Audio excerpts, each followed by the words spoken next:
The truck's engine died with a shudder that seemed to shake the silence itself. Garrett Ashford sat behind the wheel for a moment longer than necessary, hands still gripping at 10 and 2 knuckles white against the cracked leather. Through the dusty windshield, 50 acres of Oregon wilderness stretched out before him, all of it, his now bought with the last of his savings in the bitter certainty. All right, buddy, let's get these inside. As far as he could run. Good boy, stay close. 43 years old, Navy SEAL for 15 of them. And now at the end of everything, owner of land nobody else wanted. The gray blue of his eyes caught the late afternoon sun as he finally stepped out. 6'1", lean in the way of men who'd forgotten how to rest. He stood there in his olive field jacket, the one with the worn patches at the elbows, and let the mountain air fill his lungs. It smelled of pine and coming rain, and nothing that reminded him of sand or heat, or the sound of rotors cutting through desert sky. Behind him, the passenger door opened with a metallic groan. Kodiak emerged in a single fluid motion, all 70 pounds of disciplined muscle and controlled alertness. The German shepherd's black and tan coat gleamed in the fading light, his ears upright, his stance precise. 7 years old. Military K-9 retired, the only member of Garrett's last unit who'd made it home without a flag on the coffin. Home, Garrett said, though the word felt like a lie in his mouth. The dog's eyes, dark, intelligent, calculating, swept across the landscape with the systematic thoroughness of a soldier clearing a room. Not a pet, never a pet. A partner who'd saved Garrett's life twice and had the shrapnel scars to prove it. Together they stood at the edge of what Garrett hoped might be peace, or at least silence loud enough to drown out the screaming in his head. The mountains of the Cascade Range rose in the distance, their peaks still touched with early autumn snow. Below, the forest grew thick and untouched, the kind of wild that had swallowed logging towns and mining camps in the dreams of men who'd thought they could tame it. Garrett pulled the rolled map from his jacket pocket. According to the survey, his 50 acres cut a rough rectangle through what the realtor had called challenging terrain. Translation: worthless. Too steep for building, too remote for development, too stubborn for anything but trees and silence. Perfect. He'd paid cash, signed the papers without reading them, shook the realtor's hand, and left before the man could ask the questions that hung in his eyes. Why here? Why alone? Why does a man who looks like he's running by land at the end of the earth? The answers weren't ones Garrett knew how to speak.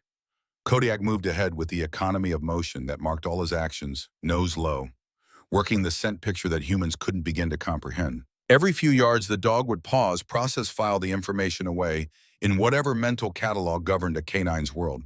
They'd been a team for 6 years. Garrett knew the Taw's body language better than he knew his own face in the mirror. The angle of Kodiak's ears, the tension in his shoulders, the way his tail remained low and still, when working, saving every ounce of energy for the task at hand. Let's see what we bought, Garrett said. The dog glanced back, a single flick of acknowledgement, then continued his systematic sweep of the perimeter. The sun dropped lower. Shadows stretched long across the uneven ground, turning the forest into a cathedral of green darkness and slanting gold light. Somewhere in the distance, a creek ran over stones. Closer, the wind moved through the pines with a sound like breathing. Garrett had learned to find God in silence. Had learned it in the spaces between gunfire and the held breath, before a breach in the terrible quiet after someone stopped screaming. The chaplain back at base had called it prayer. Garrett called it survival. Either way, the silence here felt different. Clean, maybe. Unmarked by the kind of things that left stains on a man's soul. They walked for 20 minutes, following no path but the natural breaks in the undergrowth. Kodiak led, as he always did, and Garrett followed, trusting the dog's instincts more than his own GPS. That's when it happened. Kodiak stopped. Not the casual pause of a dog investigating an interesting scent, but the kind of sudden, complete stillness that made Garrett's hand instinctively drop to where his sidearm used to ride. The German shepherd's ears snapped forward, locked on something ahead. His body went rigid, not with the aggression, but with the trained alertness of a military dog signaling contact. "What is it, boy?" The dog didn't move, didn't so much as twitch. In 6 years of working together, Garrett had learned that when Kodiak froze like this, there was a reason. Always a reason. Garrett moved up beside him, scanning the forest ahead. Trees, undergrowth. The slope of the land dropping away toward what looked like a natural ravine. Nothing unusual. Except Kodiak hadn't moved. His nose pointed like a compass towards something Garrett couldn't see, couldn't smell, couldn't sense with his limited human awareness. "Show me." The command came out, automatic muscle memory from 100 missions. But Kodiak didn't advance. Instead, the dog shifted his weight, a subtle movement that Garrett recognized immediately. Refusal. Not disobedience, never that. Kodiak was too disciplined, too professional for simple defiance. This was assessment. The dog had detected something and concluded that forward movement was inadvisable. Garrett felt the familiar tightening in his chest, the old combat reflex kicking in. Trust your partner. Trust the dog. How many times had that instinct saved his life? Stay, he said quietly. Kodiak settled into a seated position, alert but not aggressive, watching as Garrett moved past him into the trees. The ground sloped downward more steeply than it appeared, and Garrett had to catch himself against a pine trunk to keep from sliding. The forest here grew denser, the canopy overhead blocking out most of the remaining daylight. That clean mountain air took on a different quality, damper, older, carrying the scent of rot and rust. And then he saw it. At first, his brain couldn't make sense of what his eyes were showing him. The shape didn't belong. Couldn't belong. Not here. Not 40 miles from the nearest railroad. Not half buried in 40 years of forest growth and geological patience. A rail car. A freight car, to be specific. Rust red, its paint long since surrendered to oxidation and weather. 40 feet long, maybe 8 feet wide, sitting at an impossible angle in a natural depression, as if the earth had tried to swallow it and given up halfway through. Vines covered it like arterial veins. Moss grew thick on the northern side.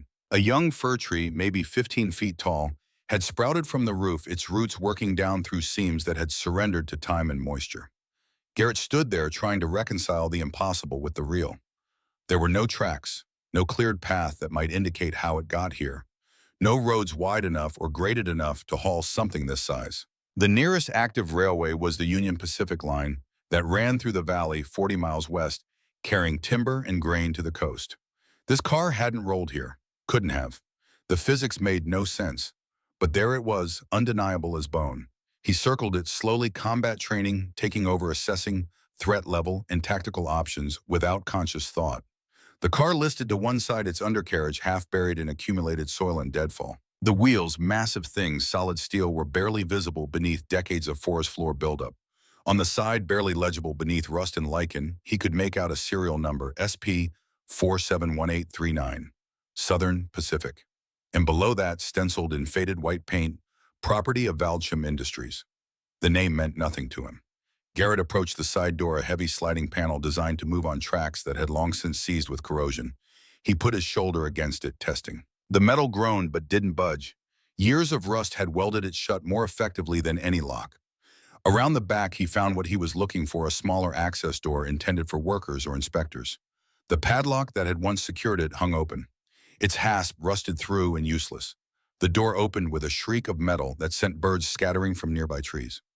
Inside, darkness. Garrett pulled the small flashlight from his jacket pocket, another habit from the teams, always carry light, and swept the beam through the interior. The rail car had been converted into something between an office and a storage facility. Metal shelving units lined both walls, most of them collapsed or tilting at dangerous angles. Filing cabinets, their drawers hanging open like slack mouths, disgorging yellowed paper onto the floor. A desk overturned, a chair on its side. And everywhere the evidence of abandonment, mouse nests in the corners, water damage blooming across documents, the slow, patient work of decay. But it was what covered the walls that made Garrett step fully inside. Maps.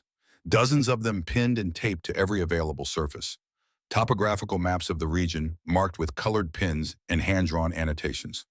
Satellite imagery from an era when such things were still printed on paper. And written across several of them in red marker, the same phrase repeated like a warning or a prophecy: contamination zone. Do not develop. Garrett moved deeper into the car, flashlight beam cutting through the dusty air. The filing cabinets yielded folders thick with documents, soil samples, water quality reports, chemical analysis data, all dated between 1985 and 1986. All stamped with the Valdchem Industries logo, a stylized V wrapped around a chemical formula he didn't recognize. On the desk beneath a layer of dust that suggested decades rather than years, he found a leather-bound journal. The cover cracked when he opened it, dried and brittle. Inside, handwriting in blue ink, still legible despite the year's field notes.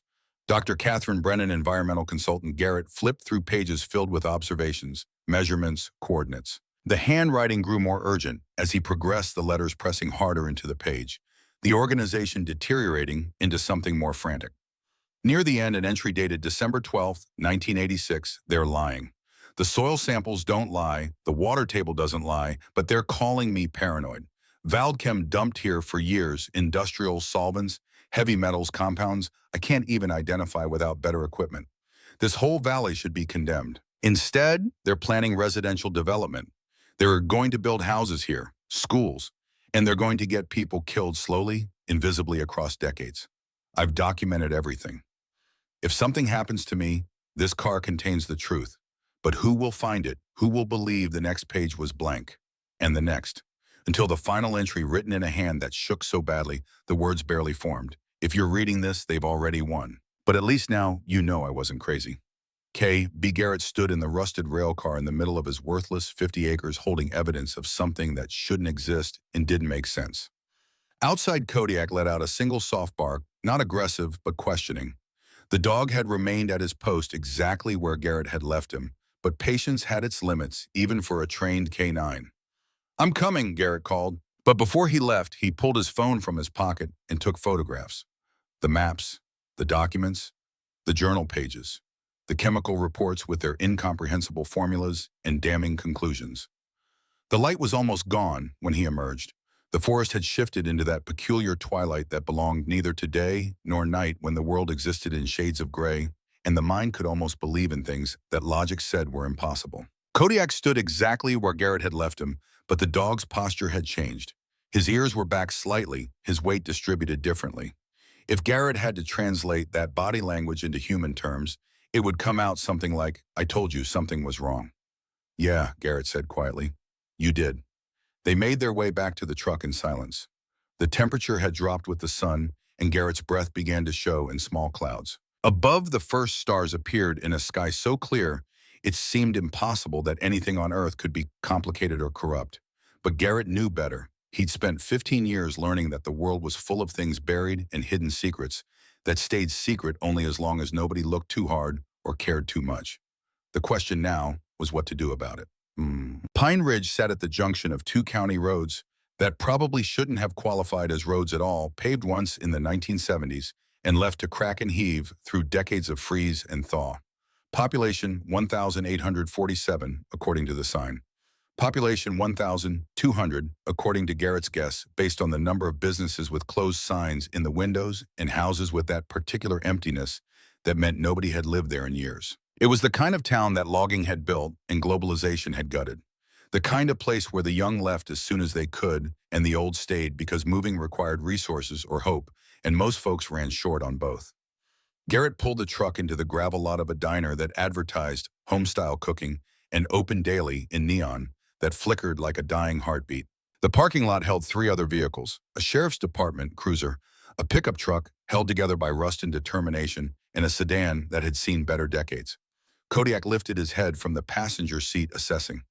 "Wait here," Garrett said, cracking the windows. "I'll bring you something." The dog settled back with the patient stillness of a professional who understood operational necessities. Inside, the diner smelled of coffee and frying grease, and the particular comfort of places where the menu hasn't changed in 30 years. Red vinyl booths lined the windows. A counter with chrome-edged stools ran the length of the room. In the back, through a service window, Garrett could see the kitchen, where someone moved with the efficient rhythm of long practice. Three people occupied the space: the sheriff, a man in his late 50s, with the solid build of someone who'd been athletic once and hadn't quite given up, sat at the counter nursing coffee and reading something on a tablet.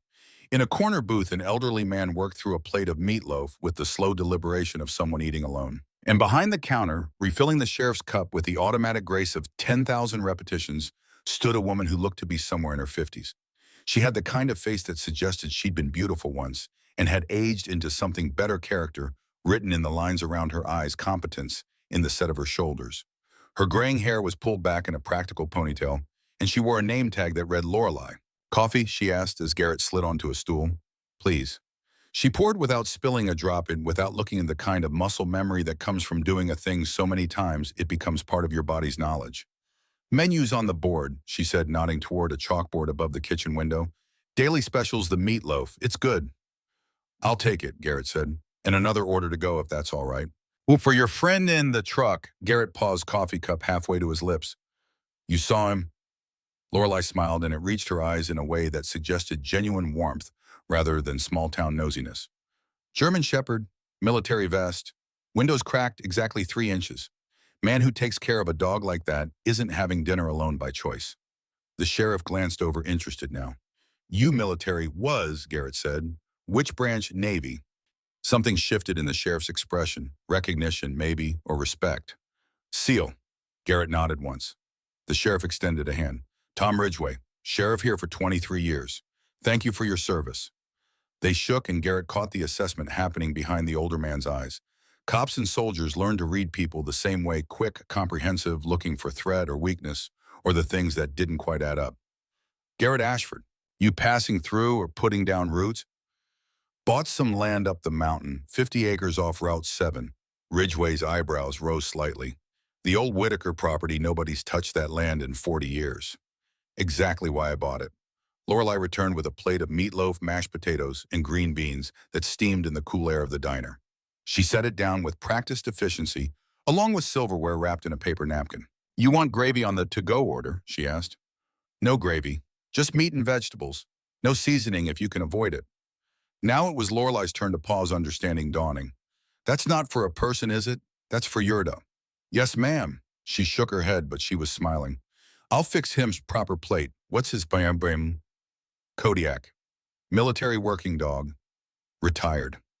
I bet he's got standards, she said, and disappeared into the kitchen before Garrett could respond. He ate in silence, aware of the sheriff's occasional glances, but grateful the man didn't push conversation. The meatloaf was good, not great, but honest. The kind of food made by someone who'd cooked the same recipe so many times they could do it in their sleep. Through the window, he could see Kodiak's silhouette in the truck, patient and still. Lorelei emerged with a to-go container, but instead of setting it on the counter, she walked to the door. I'm taking this out to him. You don't have to. I know I don't have to, but I'm going to. Garrett watched through the window as Lorelei approached the truck. Kodiak's head lifted immediately, ears forward, assessing. She stopped a respectful distance away, spoke Garrett couldn't hear the words, and set the container on the hood before stepping back. The exchange lasted maybe 30 seconds. When Lorelei returned, she was laughing. That, she said, is the most judgmental dog I've ever met in my life. What happened? I put the food down, told him it was fresh and made special. He sniffed it, looked at it from 3 different angles, and then looked at me like I'd personally insulted his entire ancestry. Despite himself, Garrett smiled. He's particular. He's a food critic with fur. She refilled his coffee without being asked. Military dogs are like that, aren't they? All business. He's saved my life more than once. He's earned the right to have standards. The sheriff stood, dropping a few bills on the counter. Welcome to Pine Ridge, Mr. Ashford. If you need anything, the station's on Main Street. Can't miss it. It's the only building with bars on the windows. Appreciate it. After Ridgway left, the diner fell into comfortable quiet. The old man in the corner finished his meatloaf and departed with a nod. Lorelei wiped down the counter, her movements practiced and economical. So what brings a Navy SEAL to the middle of nowhere? She asked, conversational rather than prying. Garrett considered his answer, peace and quiet. Well, you picked the right place. We've got plenty of both.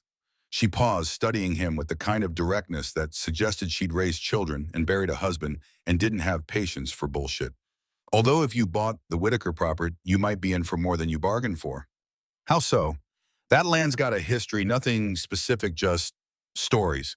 People used to say strange things happened up there, equipment breaking down for no reason, hunters getting turned around even with compasses, dogs refusing to go into certain areas.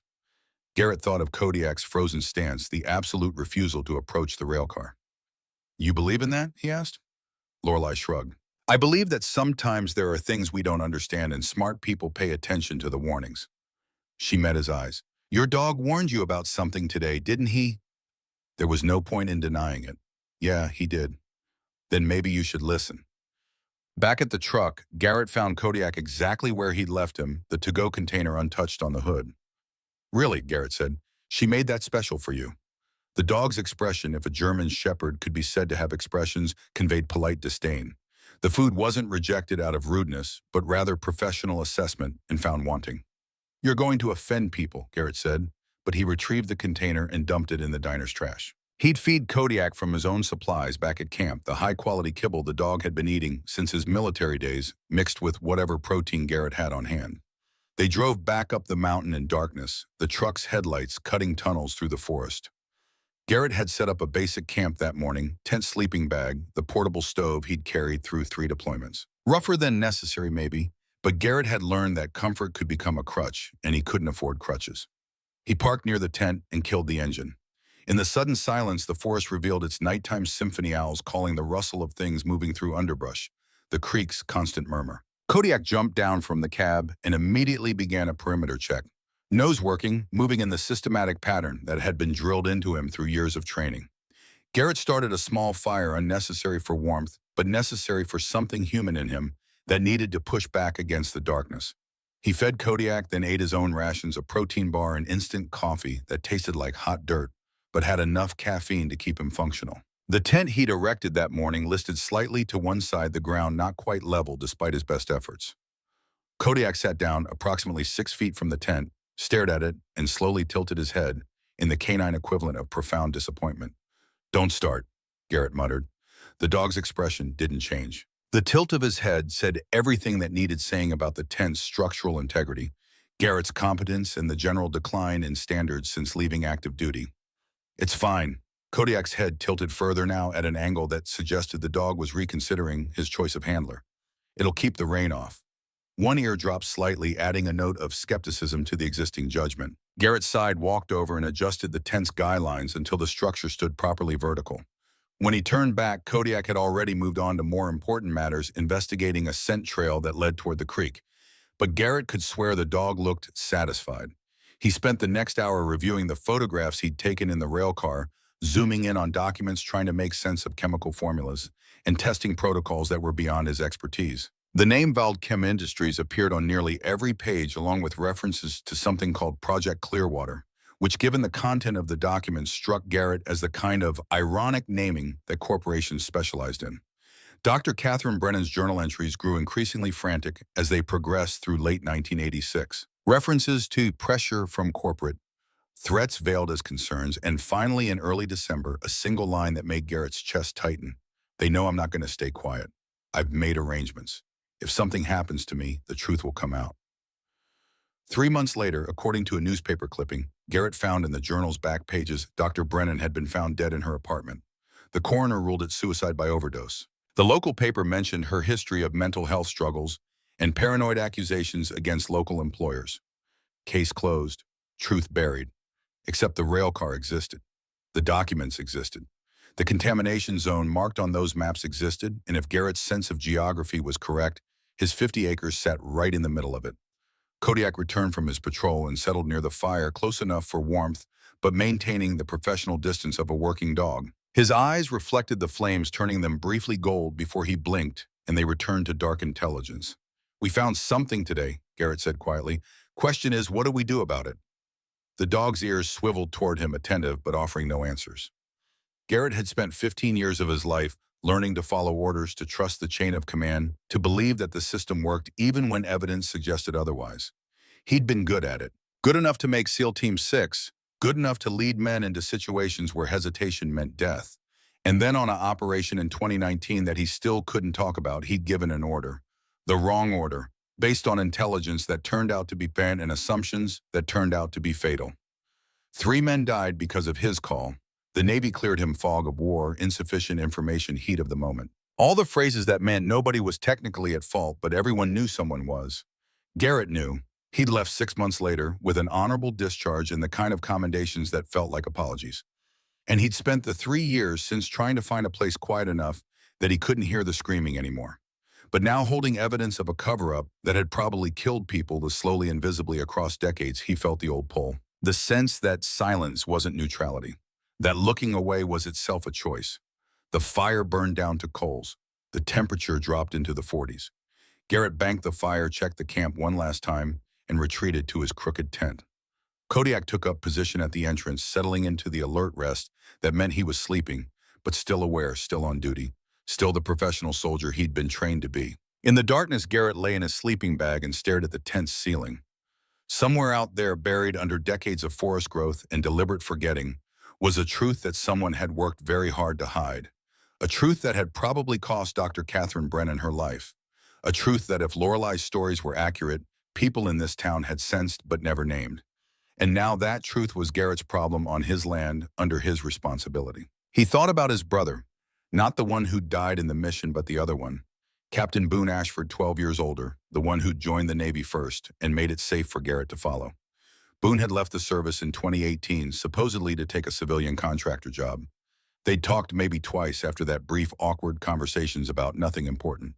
Boone died 6 months later. Training accident, they said. Garrett hadn't questioned. It had been too deep in his own guilt and grief to wonder why his brother would be doing training in a civilian role. Now lying in the darkness with evidence of Valdkem's crimes on his phone, Garrett remembered something Lorelei had said. That land's got a history. And something in Dr. Brennan's journal, I've made arrangements. And the question that had been forming all day finally crystallized into something he could name. What if his brother had been one of those arrangements? What if Boone had known? What if that's why he died? Outside the tent, Kodiak shifted position, a small movement that nevertheless conveyed alertness. The dog sensed something, not threat necessarily, but change. The subtle shift that meant circumstances were evolving in ways that required attention. Garrett closed his eyes but didn't sleep. Tomorrow he decided he'd start looking for answers. Tomorrow he'd stop running. Declan moved fast. Instinct sharpened by years of training kicked in before conscious thought could catch up. He dropped from the train car, landing hard on pine needles. Valko was already moving back toward camp, low and purposeful. They reached the tent in under 3 minutes. The engine sound grew louder, closer. Not a truck, something heavier. Declan grabbed his binoculars, scanned the dirt road winding up through the valley. A black Suburban, windows tinted, moving slow, careful over the ruts. Not lost, not exploring, coming here with purpose. He lowered the binoculars. His mind raced through options. Stand his ground, pack up and leave. Hide and observe. None of them felt right. This was his land, legally purchased, legally owned. He had every right to be here. The Suburban stopped 50 yards from his tent. The engine cut off. Silence settled back over the valley, broken only by the creak and wind through pines.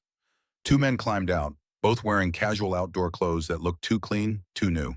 City folks playing at wilderness. The driver was tall, maybe 40, with the build of someone who spent time in a gym. The passenger was older, 50s, gray at the temples, wire-rimmed glasses catching the afternoon light. The older man saw Declan and smiled. Not friendly, professional. The smile of someone who negotiates for a living. Mr. Wade, his voice carried across the distance, smooth and practiced. Declan didn't answer. Valko positioned himself between Declan and the strangers, not aggressive, but ready. Always ready. The 2 men approached. The younger one's eyes flickered to Valko, then away. Smart enough to be cautious around a German shepherd who looked like he'd eaten lesser men for breakfast. The older man stopped 10 feet away, maintaining distance, respecting boundaries. My name is Carter Voss. I represent Apex Energy Development. This is my associate, Blake Simmons. He gestured to the younger man. We've been trying to reach the owner of this property. I'm glad we finally connected. How'd you know I was here? Voss's smile widened slightly. Small town. Word travels. June Cartwright mentioned the deed transfer. We've been interested in this tract for some time. Not for sale. I understand. But perhaps you'd be willing to hear our offer before making that decision. Voss pulled out a business card, held it up, but didn't step closer. Apex is developing a renewable energy project in this region. Wind and solar. This particular tract sits right in the middle of our planned footprint. We're prepared to be very generous. Declan crossed his arms. How generous? $200,000. That's more than 4 times what the land is assessed at. You owned it for what, 3 days? That's quite a return on investment. Not interested. Voss's smile never wavered, but something shifted behind his eyes. A calculation being made. Mr. Wade, I understand you're a veteran. Thank you for your service. I'm sure you've seen your share of difficult situations overseas. He paused, choosing his words carefully. Sometimes in life we encounter things that are better left undisturbed. History that serves no purpose being unearthed. The words hung in the air between them. Declan felt his pulse quicken. Voss knew about the train. Had to. This wasn't about renewable energy. This was about keeping something buried. Like I said, not interested. Voss reached into his jacket pocket, slowly pulled out a business card. He set it on a rock near the tent, weighted it down with a small stone. Think it over. Call me when you change your mind. And Mr. Wade, he met Declan's eyes directly. Some truths cause more pain than they prevent. For everyone involved, sometimes silence is the merciful choice. The 2 men returned to the Suburban. Doors closed with expensive solidity. The vehicle backed down the dirt road, turned around where the track widened and disappeared down the valley. Valko relaxed slightly, but kept staring at the empty road. Declan picked up the business card. Heavy stock embossed letters. Carter Voss, Senior Consultant, Apex Energy Development. A Denver phone number. He turned the card over. On the back, handwritten in neat script, "The past serves no one. Let it stay buried." Declan crushed the card in his fist. That night, he couldn't sleep. He lay in the tent listening to Valco's breathing, to the creek, to wind moving through branches overhead. His mind kept circling back to the train. The warning still blinking on that screen. 32 years of warning that no one had heeded. At first light, he packed water, a flashlight, his multi-tool, and started back toward the train. Valco followed but stayed outside when Declan climbed into the first cargo car again. The monitoring equipment cast its red glow across stacks of sealed boxes. Declan chose one at random, broke the seal, opened it. Inside, manila folders packed tight. He pulled one out, opened it. Maps, detailed geological surveys of the area. Sections marked in red ink with notes and margins. Uranium contamination 340 parts per million, August 94. Groundwater table compromised. Cancer cluster 15 cases, radius 3 miles. He opened another folder. Medical records, names redacted but dates visible. Death certificates, brain cancer, liver cancer, leukemia, all from 1996 to 1999. All residents of Pine Ridge or the surrounding area. A third folder held photographs. Polaroid's colors faded but still visible. 12 people in hazmat suits standing in front of this same train. On the back of the photo, names written in careful print. He recognized one. James Holloway. His hands shook as he dug deeper.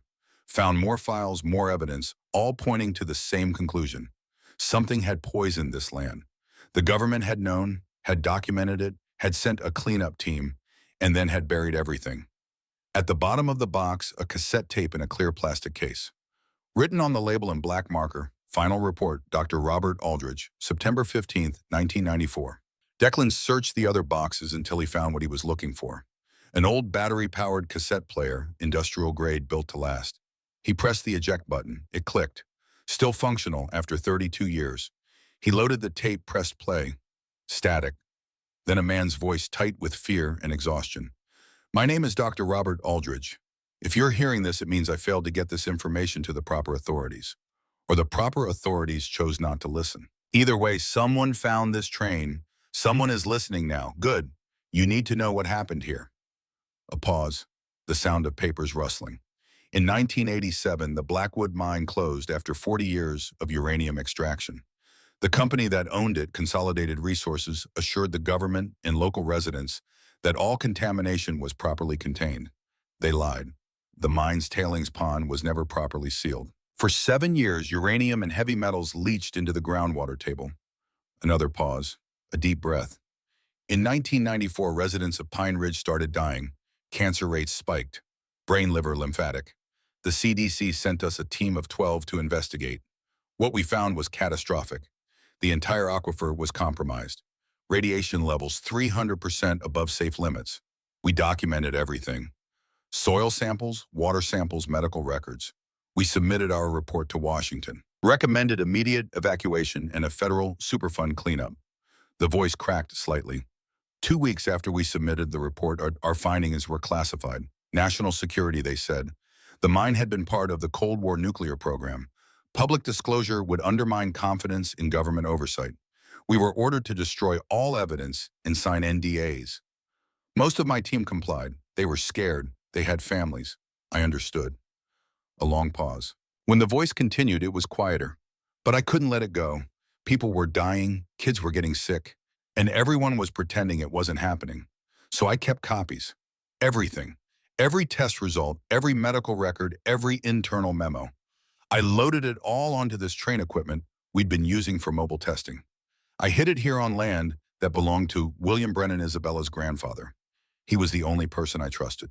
He helped me disappear this evidence where no one would find it. Static filled the silence. Within 3 years, 11 members of my team were dead. Cancer mostly. A few accidents that weren't accidents. I'm the last one. And I know I'm being watched. If I disappear, if this tape is all that's left, then you need to do what I couldn't. Make this public. Force the cleanup. Save the people still living here, still drinking the water, still breathing the air. A final pause longer than the others. My name is Dr. Robert Aldridge. Today is September 15th, 1994. If you're listening to this, I'm probably dead. Please, Don't let our work die with us. Don't let them win by staying silent. The tape clicked off. Declan sat in the red glow of the warning screen, holding the cassette player, feeling the weight of 32 years of buried truth. 11 people dead, a town slowly poisoned, and everyone who knew had been silenced. Except now he knew. He climbed out of the train car, legs unsteady. Valco stood, immediately sensing something had changed. Declan's hand trembled as he scratched behind the dog's ears. "We need help," he said quietly. "Someone who knows what this means." He drove into Pine Ridge that afternoon. The library was a small brick building on a side street, sharing space with the Historical Society. Inside, it was cool and dim and smelled like old books and lemon polish. A woman sat at the front desk, gray hair pulled back, reading glasses on a chain around her neck. She looked up as he entered, and Declan saw something flicker in her expression. Recognition, maybe, or sadness. "Can I help you?" "I'm looking for information about the Blackwood mine, the closure in 1987. The woman set down her book slowly. "That's local history. We have some files in the archive room." She stood, studying him more carefully now. "You're new in town, just bought the Blackwood tract. Word travels." "It does." She extended her hand. "Ruth Holloway. I'm the librarian, also the Historical Society president, town clerk, and according to some, the local busybody." Declan shook her hand. "Declan Wade. I know, June mentioned you." Ruth's eyes were sharp, intelligent. "The Blackwood tract has been sitting empty for years. Most folks avoid it. You must have had a reason for buying land nobody wants." "It was left to me, sort of, by Isabella." It wasn't a question. Ruth's expression softened. "I heard about her passing. I'm very sorry. She used to come here as a girl summers with her grandfather. Sweet child. Grew into a fine woman." She paused. "You found something on that land, didn't you?" Declan hesitated, but something in Ruth's face, a kind of weary knowing, made him answer honestly. "A train, hidden in the forest." Ruth closed her eyes briefly. When she opened them, they were wet. "I was wondering if it still existed. Part of me hoped it had been destroyed." "You know about it." "Not about the train specifically, but I know about the cover-up. I know about the cleanup team, and I know about the people who died." She moved to the door, flipped the sign to close, locked it. "Come with me. I'll show you what I've spent 20 years collecting." She led him to a back room lined with filing cabinets. From the bottom drawer of the last cabinet, she pulled out a cardboard box. Inside, folders thick with newspaper clippings, photocopied documents, handwritten notes. "My husband James was on that cleanup team," Ruth said quietly. "He died in 1999. Brain cancer. He was 36 years old." She opened a folder, showed him a photograph. A young man with a broad smile standing next to Ruth, both of them decades younger. Happy. "I'm sorry." He knew he was dying. Toward the end, he told me everything. About the contamination, about the report, about how they were all ordered to stay silent. Ruth's hands shook slightly as she sorted through papers. "I tried to investigate. I was a journalist then, working for the regional paper. I filed FOIA requests, contacted the EPA, wrote articles. Nobody would touch it. I lost my job, got blacklisted. Eventually I gave up and became a librarian." She pulled out a sheet of paper, a photocopy of a photograph. 12 people in hazmat suits. The same image Declan had found in the train. 11 of them are dead," Ruth said. "Only Dr. Aldridge disappeared. They never found a body. Some people think he ran to Canada. Others think he was disappeared more permanently." Declan pulled the cassette tape from his pocket. He left a recording on the train. He said William Brennan helped him hide the evidence. Ruth stared at the tape. "Then you have everything, all the proof we ever needed." She looked up at him. "What are you going to do with it?" "I don't know. Apex Energy will do anything to keep this quiet. They're the corporate successor to Consolidated Resources. Same ownership, different name. If this goes public, they'll face billions in cleanup costs and lawsuits. They can't let that happen. Voss already came to see me, offered me $200,000 to leave." Ruth's expression hardened. "And when you don't leave, they'll make it harder. They always do. They made my life hell for 5 years until I finally stopped fighting. I'm not proud of giving up, but I was alone and I was tired and I couldn't prove anything." She touched the tape gently. "Now you can prove everything. The question is whether you're willing to pay the price." Before Declan could answer, his phone buzzed. A text from a number he didn't recognize. "Having second thoughts yet?" "The offer stands. Don't be stupid. This isn't your fight." He showed Ruth the screen. She sighed. "It's starting. They'll escalate. Intimidation first, then worse. That's how they work. Declan deleted the text. I'm not leaving. Then you need to be careful, and you need to document everything before something happens to it. Or to you. They spent the next 2 hours copying files. Ruth had a scanner, and they worked in tandem, feeding page after page through the machine, uploading everything to a cloud storage account Declan created on the spot. Medical records, geological surveys, internal memos, death certificates. 32 years of evidence digitized and backed up where Voss and Apex couldn't reach it. When they finished, the sun was setting. Ruth walked him to the door, unlocked it. What will you do now? Go back to the train, copy everything there too, then figure out who to trust with it. Be careful. They're watching. They know you were here. Declan nodded. He drove back toward his land as darkness fell. Valko sat alert in the passenger seat, eyes tracking the road. About 2 miles from the turnoff to his property, Valko growled. Declan slowed. Ahead, parked on the shoulder, another vehicle. Not the black Suburban, a white pickup, local plates. As he passed, his headlights caught someone in the cab, just sitting there, watching. He kept driving. In the rearview mirror, the white pickup pulled onto the road, following at a distance, not even trying to hide it. Yeah, Declan muttered. I see him. The truck followed him all the way to the turnoff, then kept going. But the message was clear. They were keeping tabs, letting him know he was being monitored. Back at camp, Declan didn't light a fire. He sat in the darkness, Valko pressed against his leg, watching the road. No vehicles came, but he felt eyes on him anyway, that old combat sense that never really left. The feeling of being in someone's crosshairs. Around midnight, Valko's head lifted sharply. The dog stared towards the forest, toward the train. A low growl built in his chest. Declan grabbed his flashlight, his Glock. Show me. They moved through the trees, Valko leading. The moon was nearly full, casting enough light to navigate without the flashlight. As they approached the train, Declan saw it. Flashlight beams moving inside the cargo cars. At least 2 people, maybe 3.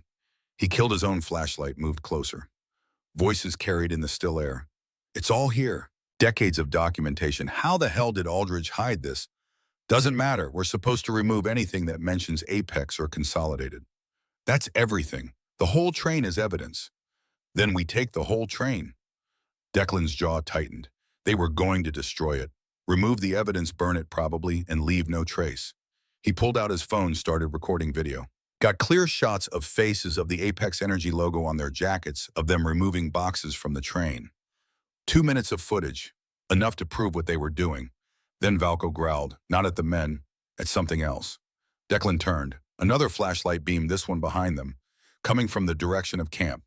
They were surrounded. He pocketed his phone, grabbed Valko's collar. They moved laterally, staying in shadows, circling around the new arrival. Declan's combat training took over. Silent movement using terrain, staying invisible. The third person reached the train. A voice Declan recognized. Blake Simmons, Voss's associate. Anything? We've got boxes, but there's too much to move tonight. We need a truck. Voss wants this done before the weekend. The owner's starting to dig into things. He was at the library today talking to that Holloway woman. So what do? Make it very clear he needs to leave tonight. We tried nice. Now we escalate. Declan's blood ran cold. He looked toward where his tent sat, visible through the trees in the moonlight. They were going to destroy his camp. Maybe worse.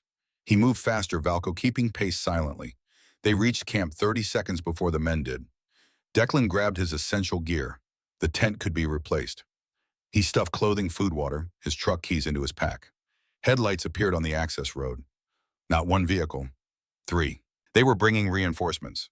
Declan made a decision. He couldn't fight 6 or 7 men, but he could disappear, regroup, come back with law enforcement. He pulled Valko toward the tree line. They were 20 yards into the forest when the first Molotov cocktail hit his tent. Glass shattered. Flames erupted, bright and hot, an instant. The tent went up like paper. Voices shouted. Someone laughed. Someone. Declan kept moving, putting distance between himself and the men who just burned his camp, his home temporary as it was. A mile away, he stopped. Valko panted beside him, tongue lolling. Declan pulled out his phone, pulled up the video he'd recorded. Still there, still intact. Evidence. He scrolled to his contacts, found Jake Riley. His old teammate, the one who'd become sheriff in the next county over. Jake had given him his number 6 months ago after Isabella's funeral.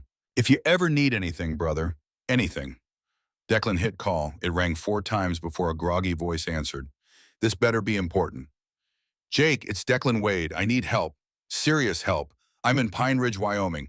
I've got evidence of a federal cover-up in corporate crimes, and the people responsible just burned my camp. Can you get here? A pause. Then Jake's voice sharp and alert now. How many hostiles? At least 6, maybe more. Armed coordinated. Corporate security, not amateurs. Hold position. I'm 40 minutes out with state troopers. Send me your GPS coordinates. And Declan? Yeah, don't be a hero. Stay hidden. We're coming. Declan sent the coordinates, then powered down his phone to conserve battery. He found a rocky outcrop overlooking his camp and settled in to wait. Valco lay beside him, eyes reflecting moonlight. Below his tent was ash and twisted metal. The men were loading boxes from the train onto trucks, working fast, trying to erase the evidence before anyone could stop them. But Declan had already copied it, already backed it up, already called for help. For the first time since Victoria threw him out into the snow, he felt something other than grief and exhaustion.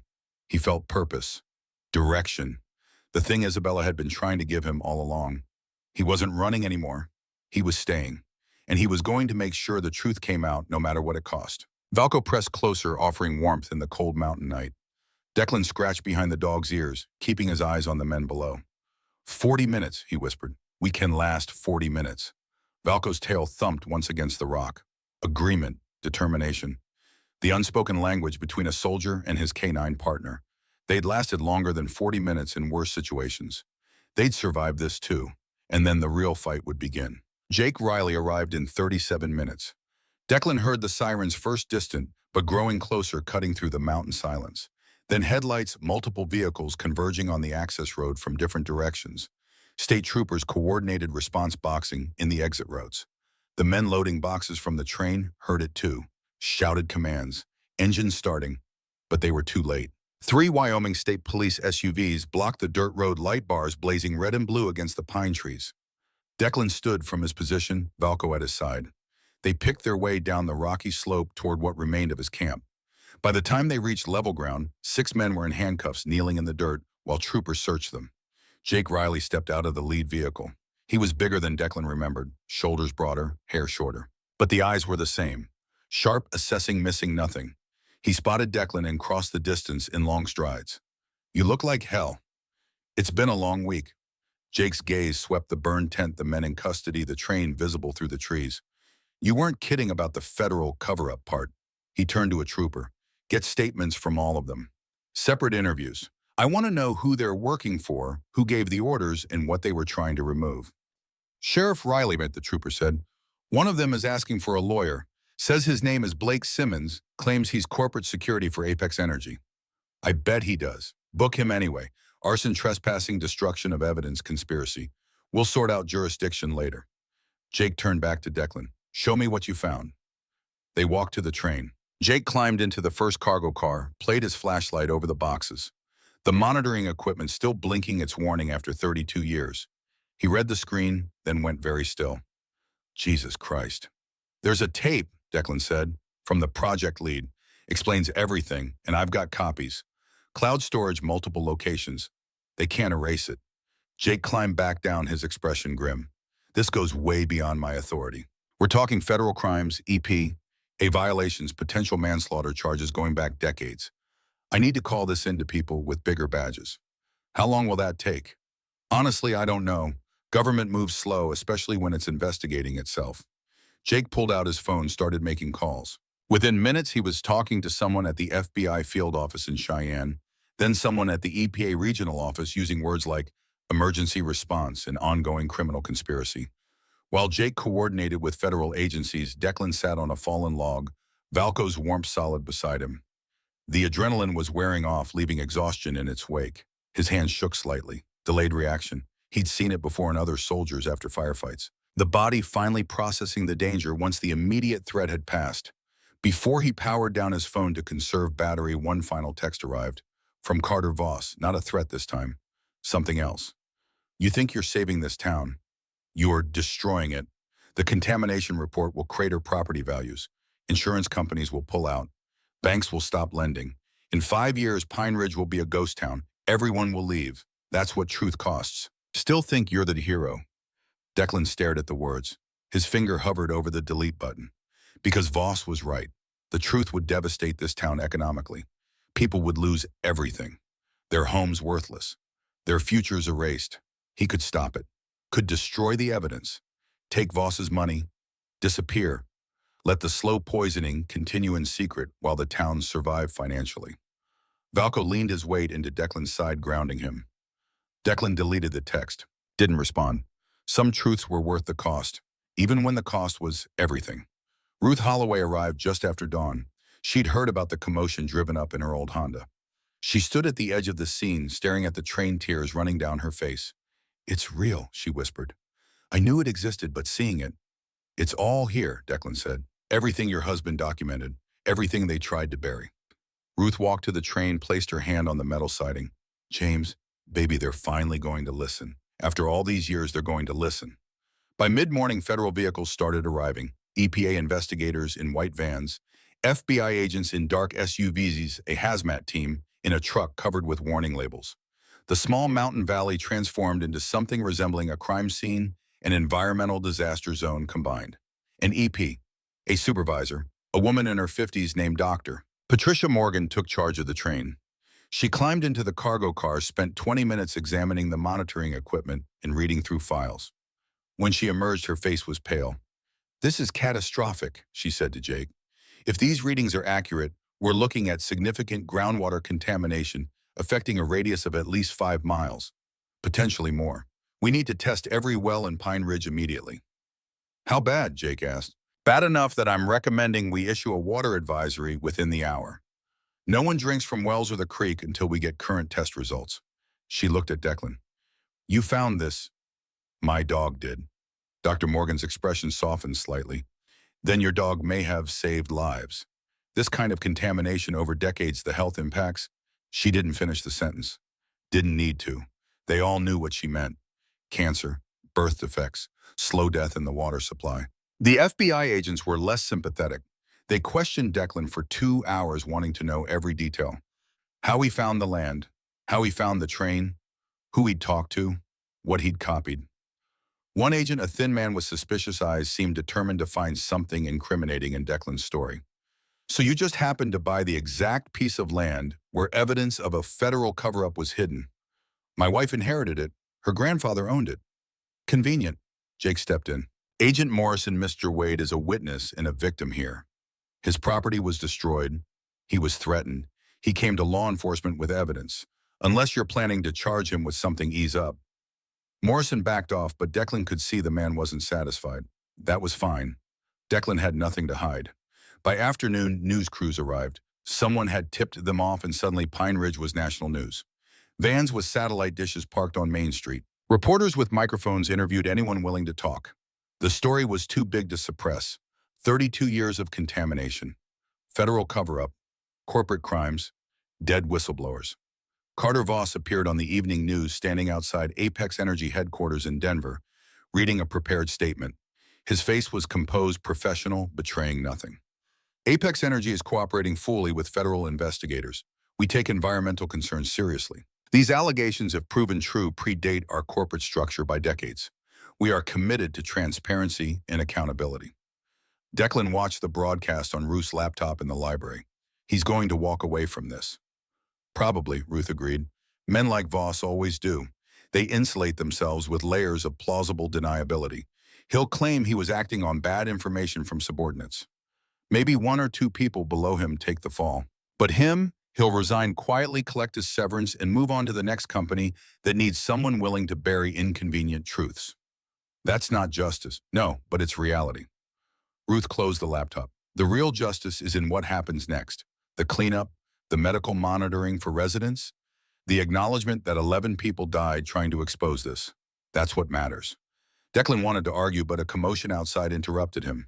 Shouting, an engine revving. He moved to the window. A crowd had gathered on Main Street, maybe 50 people, growing by the minute. Angry faces, raised voices. Someone had spray-painted "poisoned" across the front window of the closed real estate office. "They're scared," Ruth said quietly. "They just learned they've been drinking contaminated water for 30 years. They're looking for someone to blame." Jake Riley stood in the middle of the crowd, hands raised, trying to restore calm. I understand you're upset, but destroying property won't fix this. The EPA is testing the water now. We'll have preliminary results tomorrow. In the meantime, bottled water is being trucked in from Casper. No one needs to panic. My kids drank that water, a woman shouted. For 12 years we lived here. I know, Melissa, I know. And we're going to get you answers. Medical screening for everyone. That's already being arranged. The crowd didn't disperse, but the immediate anger cooled slightly. Jake caught Declan's eye through the library window, jerked his head toward the sheriff's office. They needed to talk. Declan grabbed Valco and walked the 2 blocks to the small brick building that served as Pine Ridge's law enforcement hub. Jake was waiting inside, looking exhausted. This is about to get worse, Jake said.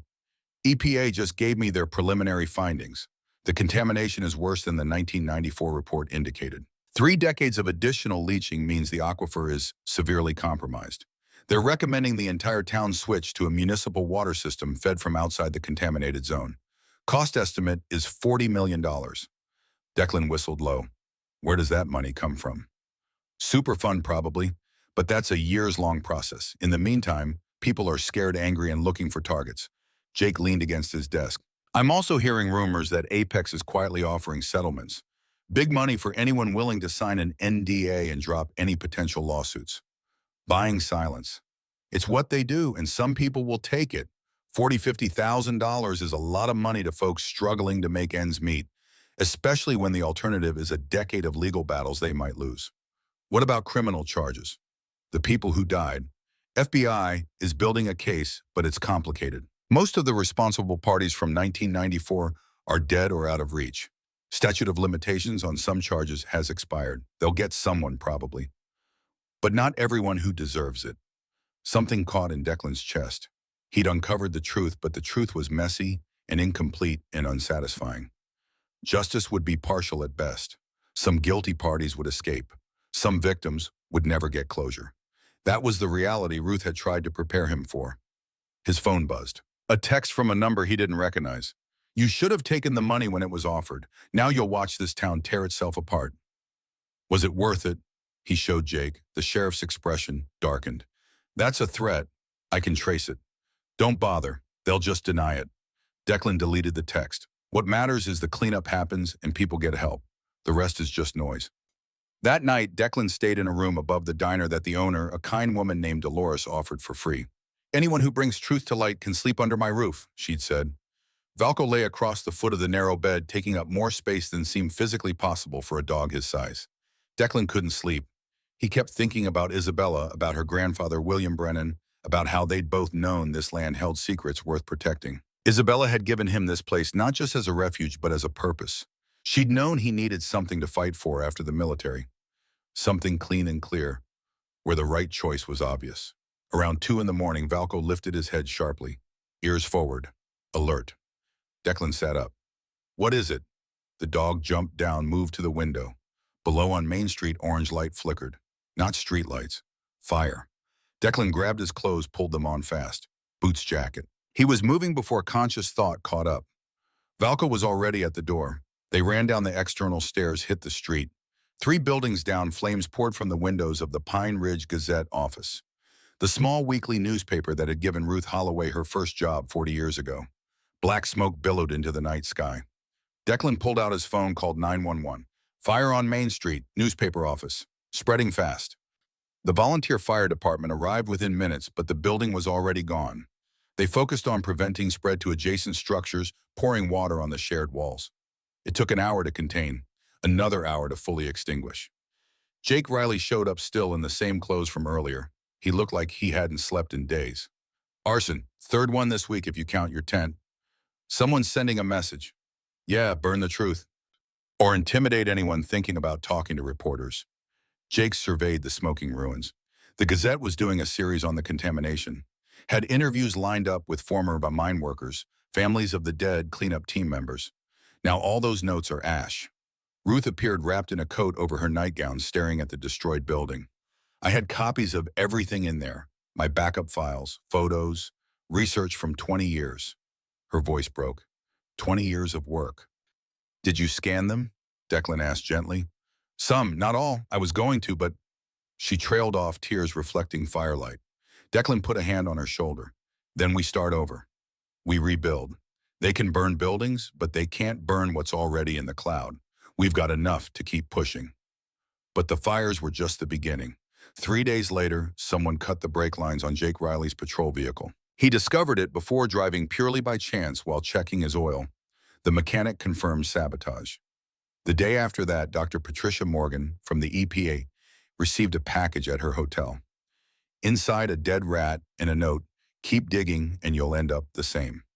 The FBI assigned protective details, but the message was clear. Someone wanted the investigation stopped, evidence destroyed, witnesses silenced. The same pattern that had worked in 1994 was being tried again. On the 6th day after Declan found the train, everything changed. The call came in at 11 in the morning. A 9-year-old boy named Liam Taggart had gone missing from his family's ranch 3 miles north of town. Last seen around 9 a.m. telling his father he was going to explore near the old mine area, the same contaminated zone where children shouldn't go, where no one should go without protective equipment. Jake organized search parties within the hour. Volunteers spread out across the valley calling Liam's name. His father, Boyd, a weathered man in his 40s, looked 10 years older as he described his son. Red hair, freckles, wearing a blue jacket and hiking boots. Curious kid who liked to explore places he shouldn't. He heard about the train, Boyd said, voice breaking. Wanted to see it for himself. I told him it was dangerous, but Liam, he's got a mind of his own. Declan stood with Valco at the edge of the staging area watching search parties head out. The dog was tense, aware something was wrong. When Jake approached, Declan already knew what he was going to ask. Can Valco track? He's trained for it, but the trail's cold. 2 hours or more. It's the best chance we have. Please. Declan looked down at Valco. The dog stared back, dark eyes steady. Ready. They'd done this before overseas, looking for wounded soldiers after firefights. Valco had never failed. We'll need something with Liam's scent. Boyd produced a sweatshirt from that morning. Valco sniffed it carefully, taking his time cataloging the scent. Then his head lifted, nostrils flaring. He'd caught something. The dog set off northeast, moving with purpose. Declan followed Jake and 2 troopers behind him. They climbed through pine forest over rocky terrain, deeper into the contaminated zone. After a mile, Valco stopped, circled back, picked up the trail again at a different angle. He's tracking something, Declan said, but the scent is scattered, wind's not helping. They pressed on. 2 miles. 3. The forest grew denser, darker. And then Valco stopped again, this time more urgently. He barked once, sharp and insistent. Declan smelled it the same moment the dog indicated. Smoke. Not wood smoke. Chemical. Wrong. Jake swore. Fire, lightning strike probably. We had storms last night. They topped a ridge and saw it. Wildfire maybe a half-mile ahead, spreading fast through dry underbrush. The summer had been hot vegetation, tinder dry. And between them and the fire, somewhere in that valley, was a 9-year-old boy. Fall back, Jake ordered the troopers. Call in fire crews. Full response. The kid's in there, Declan said. We can't get to him through that. It's suicide. Declan looked at Valco. The dog stared at the fire, then back at Declan. Not fear in those eyes, determination. They'd both seen worse, survived worse. I'm going, Declan said. That's an order, Wade. You're not law enforcement. You don't have authority. I'm not asking permission. Declan started down the slope. Valco moved with him, not hesitating. Jake grabbed his radio. All units, we have a civilian entering the fire zone in pursuit of the missing child. I need fire crews on scene now, and someone get me a helicopter for extraction. Declan barely heard him. He was focused on Valco, on following the dog through terrain that grew hotter and smokier with every step. The fire was moving faster than he'd anticipated, pushed by wind gusting down from the high peaks. Flames jumped from tree to tree, consuming dry pine needles in explosive bursts. Valco led him into a narrow canyon following the creek bed. The water was low, barely trickling. They ran along exposed stones, lungs burning from smoke. Visibility dropped to 20 feet. Heat came in waves, making the air shimmer. Then Valco barked. Not a warning bark, a found bark. Declan pushed through smoke and saw him. Liam Taggart crouched in a small, rocky overhang, eyes wide with terror, coughing from smoke inhalation.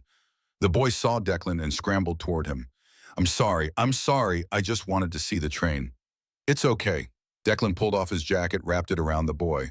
Hold on to me, don't let go. Liam clung to him, then looked at Valco through watering eyes. Is he a police dog? Military, retired. Does he bite bad guys? Valco turned his head, gave the kid a long, slow look.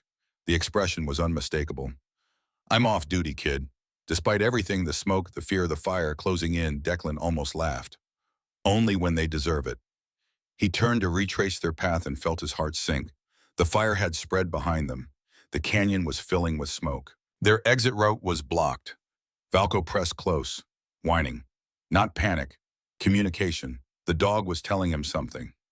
Declan looked around desperately. The canyon walls were steep but climbable.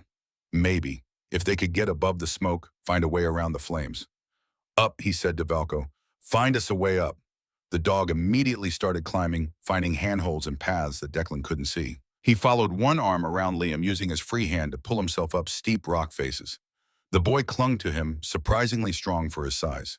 They were halfway up when Declan heard it, a deep crack like thunder, a massive pine tree crown fully engulfed in flames falling directly toward them.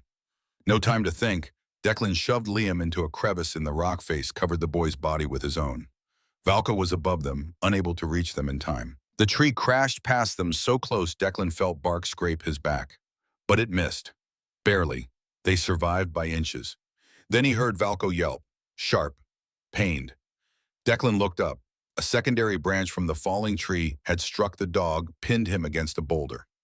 Valco was struggling, trying to free himself, but his hind legs weren't responding correctly. No, the word came out raw. No, no, no. He pulled Liam out of the crevice. Stay here, don't move.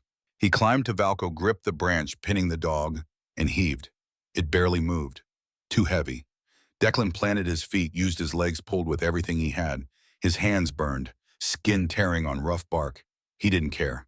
The branch shifted inch by inch, finally enough for Valco to drag himself free. The dog couldn't put weight on his back legs. Ribs probably cracked, maybe worse. Declan lifted him, 65 pounds of muscle and loyalty dead weight in his arms. He looked at Liam. Can you climb? The boy nodded, terrified but determined. Then climb. Follow where Valco showed us. Go. Liam climbed. Declan followed, carrying Valco, using one arm, one leg, teeth, anything to keep ascending. His lungs screamed, his vision tunneled. Every breath was fire. But he kept climbing. They broke above the tree line. The smoke was less dense here, visibility better. And there, 100 yards away, a helicopter. Forest Service lowering a rescue basket. Declan stumbled towards it, legs barely working. He set Valco down, helped Liam into the basket first. The boy was crying, reaching for Declan. You next, Declan said, lifting Valco. The dog whimpered but didn't struggle. Declan climbed in last, cradling Valco against his chest. The helicopter lifted, banking away from the fire. Through the open door, Declan could see the canyon below, completely engulfed now. Another minute, and they would have died there. Valco's breathing was shallow, irregular. Declan held him tighter. Stay with me. You hear me? Stay with me. The dog's eyes opened slightly. His tail moved once, so faint it was almost invisible. But it moved. They landed at a makeshift medical station. Paramedics took Liam, first oxygen mask, checking for burns and smoke inhalation. The boy would be fine, scared but uninjured. A veterinarian from the county animal services had been called in. Doctor. Linda Kerrigan, a woman in her 50s with kind eyes and steady hands, examined Valco quickly, professionally. 3 cracked ribs, possible internal bleeding. I need to get him to my clinic in Sheridan, now. I'm coming, Declan said. You need medical attention too. Your hands. I'm coming. She didn't argue. They loaded Valco into her truck, Declan in the back seat with the dog's head in his lap. The drive to Sheridan took 45 minutes. 45 minutes where Declan really prayed, not just empty words, for the first time since he could remember. Not elaborate prayers, just feeling. Please, please let him live. I can't lose him too. The surgery took 3 hours. Declan sat in the waiting room, hands bandaged, lungs raw, staring at nothing. Jake showed up around hour 2. Boyd Taggart came with him, Liam at his side. Wanted to say thank you, Boyd said quietly. You saved my son's life. Valco found him. You carried him out, through fire. Boyd's voice broke. That's everything. Thank you. Liam stepped forward, holding something. A folded piece of paper. I drew this for your dome. For when he wakes up. Declan took it, unfolded it. A child's drawing of a German shepherd with a cape flying through clouds. Hero dog written across the top in crayon. The words hit Declan like physical blows. He'll love this. Thank you, Liam. Dr. Kerrigan emerged at hour 3. He made it through surgery. We repaired the internal bleeding, stabilized the ribs. He's going to need weeks of recovery, but he'll live. She smiled tiredly. Your dog is incredibly tough. Declan exhaled a breath he'd been holding for hours. Can I see him? He's still unconscious, but yes. Valko lay on a surgical table wrapped in bandages, IV line in his leg. Breathing steady now, deep in medicated sleep. Declan pulled a chair close, took the dog's paw gently in his bandaged hand. You stubborn bastard, he whispered. You saved me again. I'm starting to lose count. Valko's ear twitched slightly, not awake but aware on some level. Still fighting. Jake appeared in the doorway. Fire's contained. Liam's going to be fine. No permanent damage. He paused. And Carter Voss resigned from Apex an hour ago. Put out a statement saying he was misled by subordinates, takes responsibility for failures and oversight. He's done. He walks away. He walks away. But the EPA investigation continues. Federal cleanup is authorized. Congress allocated emergency funding. The families of the 11 dead cleanup crew members are getting settlements and official apologies. Dr. Aldridge is being recognized posthumously. His body was found near the Canadian border, by the way. He died of a heart attack in 2009. Made it 15 years longer than he thought he would. Declan processed all of it. The wins and losses. Justice incomplete but present. Not perfect. Never perfect. But something. The town, he asked. Still scared, still angry, but starting to process. Your actions today helped. Saved a kid. Gave people a hero to rally around instead of just villains to hate. Jake put a hand on Declan's shoulder. You did good, brother. Real good. After Jake left, Declan sat with Valko in the quiet veterinary clinic. Outside, stars were coming out over Wyoming mountains. Inside, machines beeped softly, monitoring the dog's vital signs. Declan thought about Isabella, about how she'd led him here to this moment, knowing somehow that he'd need a purpose beyond his own grief. She'd given him land. That land had given him truth. The truth had given him a fight. And the fight had given him back something he'd lost the day he left the military. A reason to stay. He pulled out his phone, looked at Liam's drawing again. Hero dog. He took a photo, sent it to Ruth Holloway, then sent it to Jake. Within minutes, responses came back. Heart emojis, thank yous, prayers. In a place this size, privacy was a luxury no one had, and for the first time, Declan felt part of that fabric instead of isolated from it. 2 weeks later, Valko was released from the clinic. He limped for the first few days, favoring his left side where the ribs were healing, but his spirit was unbroken. The first thing he did when they returned to Pine Ridge was walk straight to the library where Ruth had set up a water bowl and treats specifically for him. And our hero, she said, scratching behind his ears. Valko's tail wagged slowly, carefully. Even wagging hurt with cracked ribs. Declan had replaced his tent with a small trailer parked on the land Isabella had left him. No one bothered him now. The Apex contractors were gone. The federal investigation had moved to Denver. The train had been carefully removed by the EPA for evidence and decontamination. In its place, a small metal plaque on a stone cairn. Ruth had commissioned it with donations from town residents. In memory of the 12 who spoke truth at great cost, your sacrifice is not forgotten. 12 names listed, including James Holloway, including Dr. Robert Aldridge. Declan stood at the cairn on a cool September morning, Valko sitting beside him. The dog could sit now without obvious pain. Progress. We did it, Declan said quietly. What you wanted. We made sure the truth came out. Valko leaned against his leg, solid, present, loyal. A truck came up the access road. Boyd Taggart and Liam bringing supplies for the trailer. They'd been helping Declan settle in, refusing payment. Family helps family, Boyd had said. And your family now. Liam jumped out, ran to Valko. He's walking better. Getting stronger every day. I told my class about him. My teacher said he's a hero. Is that true? Declan looked down at Valko. The dog stared back, expression unreadable. Just doing his job, those eyes said. Same as always. Yeah, Declan said. He's a hero. That night, Declan sat outside the trailer under stars that seemed close enough to touch. Valko lay beside him, head resting on Declan's thigh. They'd both come a long way from that snowy driveway in Connecticut. From grief and rejection to purpose and belonging. He thought about Isabella, about her final letter. Build something good. Something that lasts. He was trying. The trailer was temporary. He'd start building a cabin soon. Something simple but solid. A place to put down roots. And beyond that, maybe find ways to help other veterans who came home broken and lost. He had the land, had the time, Had a dog who understood trauma and recovery better than most therapists. His phone buzzed. A text from Jake. Town council meeting next week. They want to officially thank you. Also discuss making you a deputy. We could use someone with your skills. Think about it. Declan smiled. Deputy. He'd gone from being thrown out by in-laws to being asked to help protect a town that had embraced him. He looked at Valco. What do you think, ready to pin on a badge? The dog's tail thumped once against the ground. A clear answer. Declan typed back, I'll be there. He set the phone aside, leaned back against the trailer wall. The night was quiet except for the creak and wind through pines and Valco's steady breathing. Peace. Real peace. Not the absence of struggle, but the presence of purpose. Isabella had given him this. Her grandfather had preserved it. And now Declan would protect it, build on it, share it with others who needed what he'd needed. A place to heal, a place to start over, a place to matter. He scratched behind Valco's ears, felt the dog relax under his touch. We're home, Declan whispered. Finally, we're home. Valco's tail wagged again, slow and steady. Agreement, contentment, the unspoken language between a man and his dog. They sat together under Wyoming stars, breathing mountain air, listening to the creek that had once carried poison, but was slowly being cleaned. Everything was slowly being cleaned. The land, the water, the truth.